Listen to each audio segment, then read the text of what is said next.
अध्यात्म की तरफ झुकाव कब से शुरू हुआ? बचपन काल से हमारे दादा गुरुजी, ये जो मंदिर है भगवान महादेव का, इसके बगल में झोपड़ी बनाकर रहते एकदम सामने। एक जंगल जैसा, एक बाग जैसा था, वहाँ दादा गुरुजी रहते थे, झोपड़ी बनाकर रहते थे। बचपन में यही सामने हमारे पिताजी के नाम से थोड़ी सी खेती थी, लगभग 1 एकड़। पिताजी यहाँ पर रोज अब आते थे, लगभग 6-7 वर्ष की अवस्था से। हमारे घर की परंपरा ये रही कि हमारे यहाँ एक ना कोई वंश में यहाँ सेवा करता है, पुजारी के रूप में। तो दादाजी थे, दादाजी सेवा करते थे। तो हम बचपन काल में उस वक्त दादाजी के पास साधना तपस्या हमसे ज्यादा, उन पर बागेश्वर बालाजी की कृपा। अब गुरु तो गुरु होता है, लघु तो लघु होता है। तो हम रोज आते थे। दादा गुरु जी की जो एक्टिविटीज, उनकी जो क्रियाकलाप और उनका जो हनुमान जी के प्रति समर्पण, उनकी जो सौम्यता, लंबी दाढ़ी और विनोद में हंसना, ठहाका लगाना और चाय पीना और उनका जो बैठना। और उस जमाने में लाल बत्ती बहुत बड़ा विषय होता था। कोई लाल बत्ती गांव में, छोटे से गांव में आए, वो बहुत बड़ा बात होती थी। गांव के लोगों ने तो कभी देखी नहीं। उस जमाने में लाल बत्तियां आया करती थी। बड़े बड़े आईएएस ऑफिसर दादा गुरुजी के पास में आते थे आध्यात्मिक सुख पाने के लिए, कथा प्रसंग सुनने और निजी जीवन से संबंधित मार्गदर्शन जो गुरु की भूमिका होती, वो गुरु भूमिका निभाते थे। वो उन सब चीजों से हमारा आकर्षण दादा गुरुजी के प्रति बढ़ा। उस समय परिस्थितियां हमारी विचित्र थी, बहुत दीनहीन परिस्थिति थी। पिताजी उतना कुछ करते नहीं थे, कर्म कांड से उतना भरण पोषण। फिर कुछ दिनों बाद पिताजी ने कर्म कांड भी विराम कर दिया। अब और परिवार में उठापटक हो गई। उठापटक का मतलब भोजन की व्यवस्था भी ठीक नहीं। तो इसी गांव में हम भिक्षा कर लेते थे, ब्राह्मण होने के नाते। भिक्षा में जो मिलता था उससे परिवार का भरण पोषण होता और परिवार हमारा चलता था। तो बहुत मन में दुख बना रहता था। लोग कहते थे कि आपके दादाजी तो बहुत सिद्ध हैं, वो कुछ भी बता देते हैं। ऐसे गांव के लोगों में मान्यता थी। और वो पुजारी भी, तो बात भी सत्य थी, उसमें कोई किंतु परंतु भी नहीं थी। एक दिन हम भी 9-10 साल, थोड़ा सा होश, तो घर की वो परिस्थिति, वो छोटा सा कमरा, वो भी कच्चा कमरा, वो भी वो माँ की एक साड़ी पहने देखना, हमसे छोटी एक बहन, हमसे छोटा एक भाई, और उनकी पढ़ाई के लिए त्योहार आ जाए तो हम उनको भोजन भी नहीं करवा पाते थे और वो ठीक से कपड़े भी नहीं पहनते थे। और बच्चे बहुत खुशियाँ मनाते थे त्योहारों पर। उनको देख करके एक मन ही मन, एक जो बड़े होने के नाते हम घर में बड़े थे, पीड़ा हुई।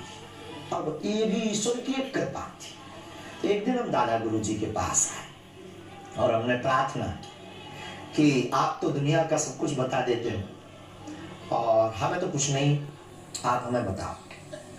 उन्होंने बहुत मुस्कुराए, बिटवा कहते थे, बिटवा, धीरेन्द्र, धीरू। और उन्होंने चाय पिलाई, जूठी चाय वो हमको पिलाते। एक बहुत आश्चर्य की बात थी कि हम 10 भाई हैं ताऊ चाचा के मिलाकर, और लगभग एवरीडे हाजिरी, मतलब आना सबका, क्योंकि बाकी चाचा लोगों का खेत भी यही था और दादा गुरु के प्रति सबका सम्मान ये बात था। तो दादाजी के पास में हमारे चाचा लोग भी आते थे, सभी भाई हम आते।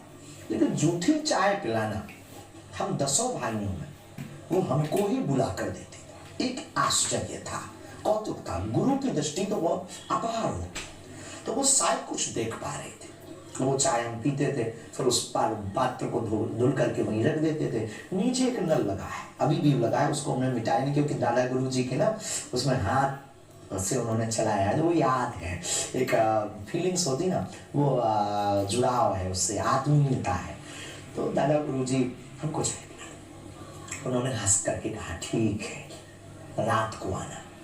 हम कहा ठीक है। उन्होंने हाथ की आंखें नम हो गई क्यों? तो यादें हैं, बहुत पुरानी यादें हैं।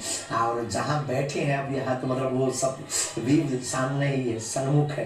ये तो कोई इसको कहीं बाहर बैठ कर के ये बात करते तो शायद अलग, और यहाँ तो एकदम स्पष्ट ही है सब।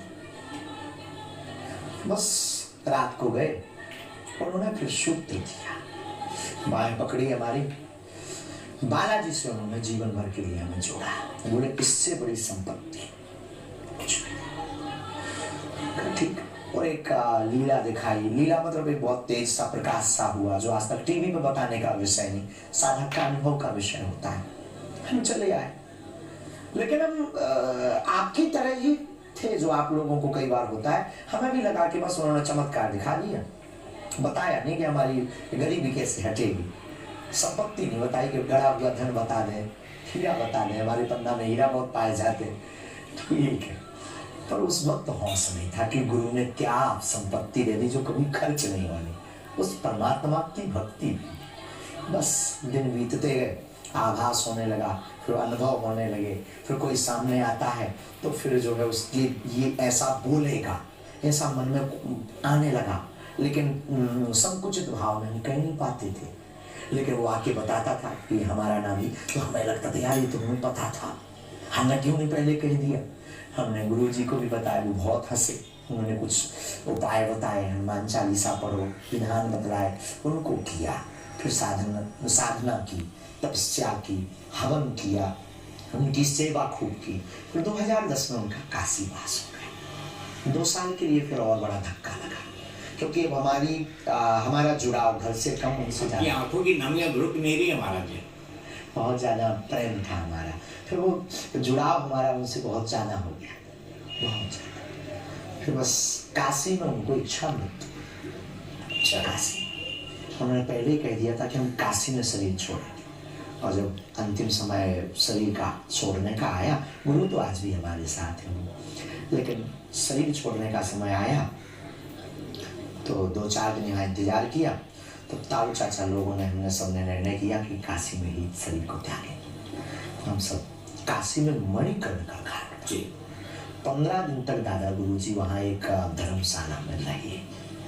15 दिन बाद जब पितृपक्ष लगा, तो पितृपक्ष की परमा को सुबह 6 बजे उस सूर्य की लालिमा आती जाए, उस महापुरुष का शरीर हुआ। उस बुद्ध पुरुष महापुरुष की देन है कि हमको हनुमान जी की साधना, जीवन जीने की कला, बात करने का ढंग और जीवन को कैसे जीना चाहिए, मतलब सीधी सी बात, हनुमान जी को मिलवाने का श्रेय उस महापुरुष को है।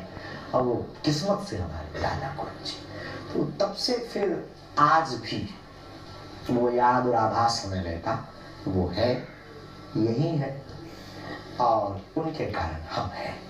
तो कहते हैं जिसका गुरु महापुरुष होता है, उनका चेला फिर बुद्धू नहीं, बुद्ध होता है। हम तो साधारण नालायक हैं, लेकिन गुरु कृपा का प्रताप है कि आज आपसे हम बात कर पा रहे और भगवान की कथा को गा रहे, और कोई आता है तो उसको जीवन मार्गदर्शन दे देते।